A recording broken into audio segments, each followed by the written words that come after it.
একজন রসায়নবিদের কাছে 50% অ্যাসিড এবং 25% অ্যাসিডের দুটি দ্রবণ আছে। 10 লিটার 40% অ্যাসিড দ্রবণ তৈরি করতে দ্রবণ দুটি যে পরিমাণে মেশাতে হবে সেটা আমাদের বার করতে বলেছে।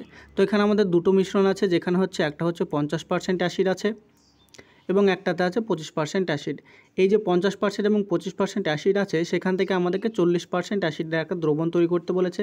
তাহলে এইটা যদি আমরা মিক্সচার অ্যালিগেশনের পদ্ধতিতে করার চেষ্টা করি, তাহলে এখান থেকে আমরা কত পাবো?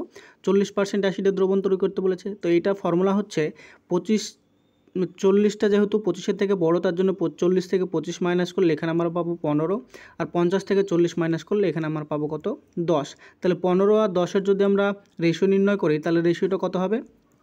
15 আর 10-এর রেশিও হবে 5 দিয়ে কাটলে 3:2 পাবো আমরা রেশিও।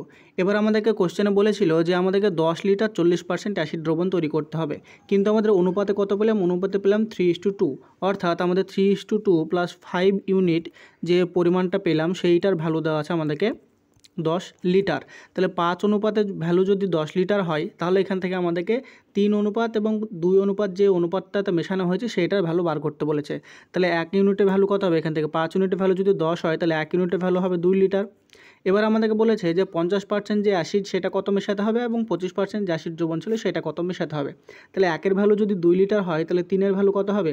3 ইউনিটের ভ্যালু হবে 6 লিটার, অর্থাৎ 50% অ্যাসিড দ্রবণ 6 লিটার মেশাতে হবে এবং 25% অ্যাসিড দ্রবণ 2 ইউনিট মানে 2 অনুপাত মানে হচ্ছে 2 4 লিটার মেশাতে হবে। তাহলে আমাদের উত্তর হয়ে যাবে, একটা হচ্ছে প্রথমটা হচ্ছে 6 লিটার মেশাতে হবে এবং দ্বিতীয়টা হচ্ছে 4 লিটার মেশাতে হবে, যেটা অপশান নাম্বার এ হয়ে যাবে এই অঙ্কটার ক্ষেত্রে সঠিক উত্তর।